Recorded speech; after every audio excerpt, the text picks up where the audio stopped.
Did you know you can actually switch your CarPlay maps to dark mode right from your Audi MMI? Curious how to do so?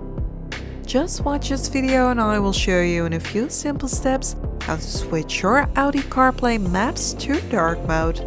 But first, help us grow this channel by clicking on the subscribe button. Make sure your phone is connected to your Audi and open CarPlay. Go to Settings and click on Appearance. By clicking on Always Dark, the option to turn on dark mode for maps will be shown and can be activated.